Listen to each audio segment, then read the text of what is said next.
Okay, I wanted to talk about transitions and routines and how important they are to settle anxiety, especially in a time like this where everything has kind of done a 90-degree or 180-degree shift.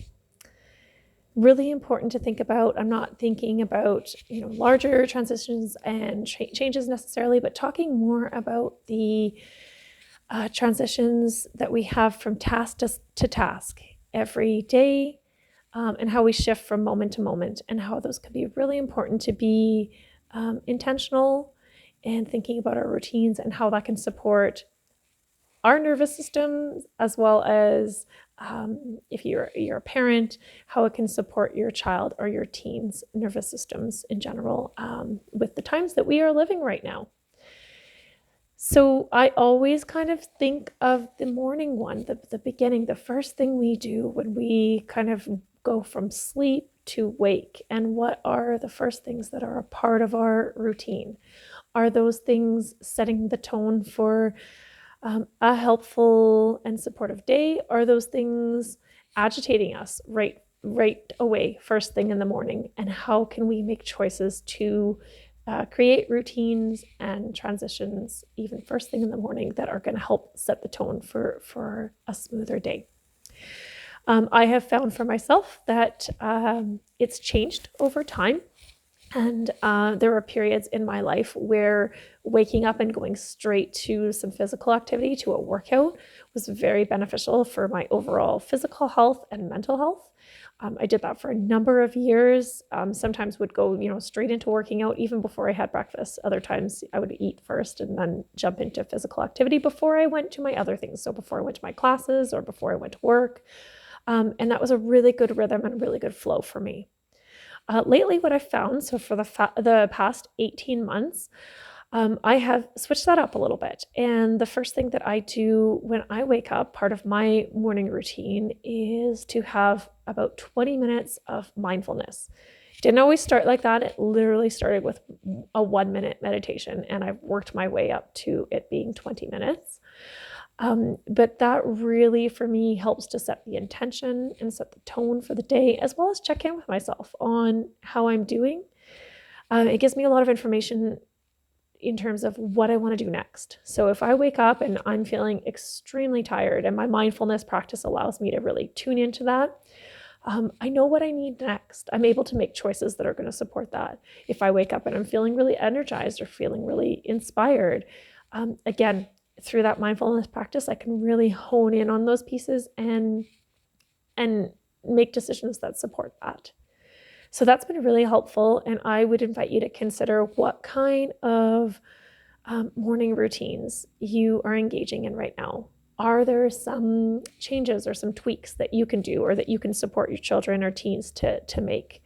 What does that look like? And even if it's something really simple, like a 1-minute meditation, or getting up and before kind of jumping on your phone, just being able to just take a couple breaths, acquaint yourself with your surroundings, kind of just notice the room that you're in. I had a teen recently tell me that they were purposefully leaving their phone outside of the bedroom before they went to bed at night. And this was a newer practice of theirs, and it was really helping, because that way they weren't going to bed too late by being on the phone so long, and it wasn't the first thing they did when they woke up in the morning. So it really was supportive for them in terms of having this routine and this transition from wake or sleep to wake be really smoother. So that's one thing to think about. And just as you're thinking about the kind of waking routine and transitions, maybe think about the going to bed transitions, and what those look like. So are you on your screen until you just can't keep your eyes open anymore? Or is part of your bedtime routine, does it have certain elements to it that are calming or settling or helpful to get a good quality rest? And so thinking about those things, again, they can be very simple. They don't have to be complicated, and they don't need to be routines that take a long time.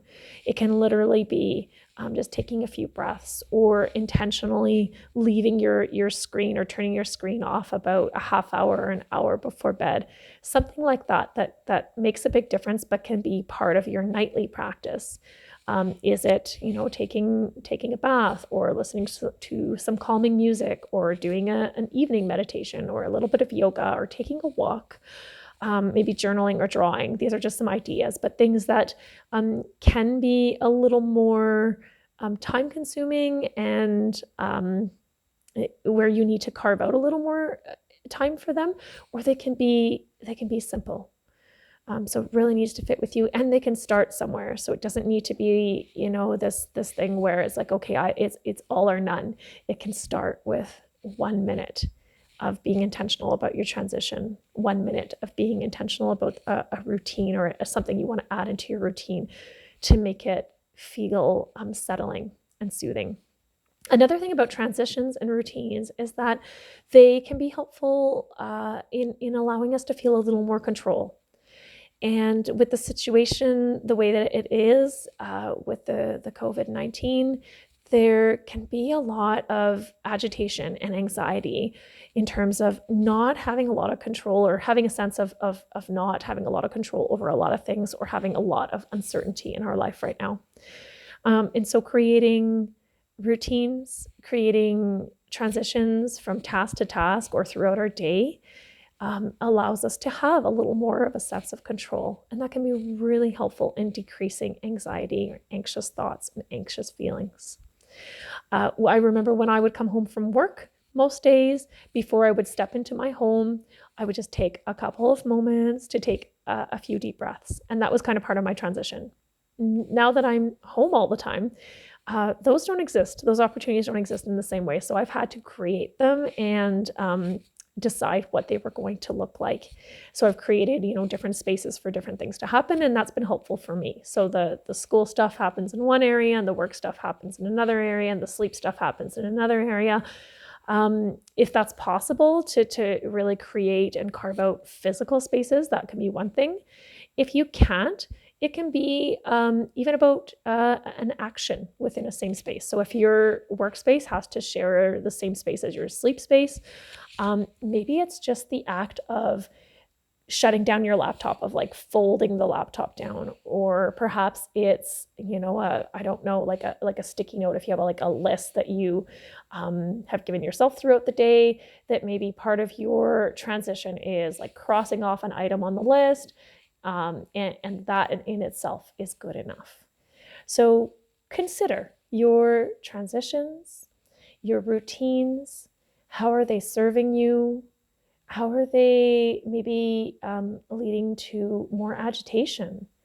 And what kinds of changes, small changes, could you maybe incorporate in the next little while that might support a more settled nervous system and reduce some of the anxiety that you might be feeling, or to help your children and teens to find that kind of place of calm and comfort and settling within their day.